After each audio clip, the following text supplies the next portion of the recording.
আবার আমার দেশের একদল ভাই আছে, দিন কায়েমের শপথ নিন, আমাদেরকে বলে আসেন দিনের শপথ শিখায় আমাদেরকে, যে আসেন আমাদের দিনের মধ্যে আসেন, দিন কায়েমের শপথ শিখায়। কিন্তু এরা জানে না দিন কি।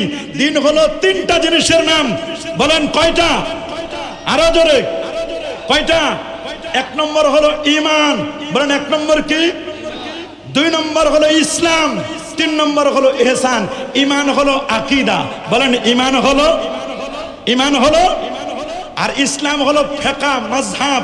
যেমন আমরা মাযহাবে হানাফি, এটা ফিকহ। ইসলাম হলো ফিকহ শরীয়ত। সুবহানাল্লাহ বলেন।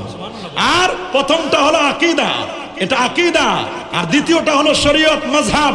আর তিন নম্বরটা হলো ইহসান। ইহসান হলো তাসাউফ মারিফত। আল্লাহর ওলিদের এই দেশ আবাদ করেছে হক্কানি রব্বানি পীর মাশায়েখগণ, ঠিক কিনা বলেন?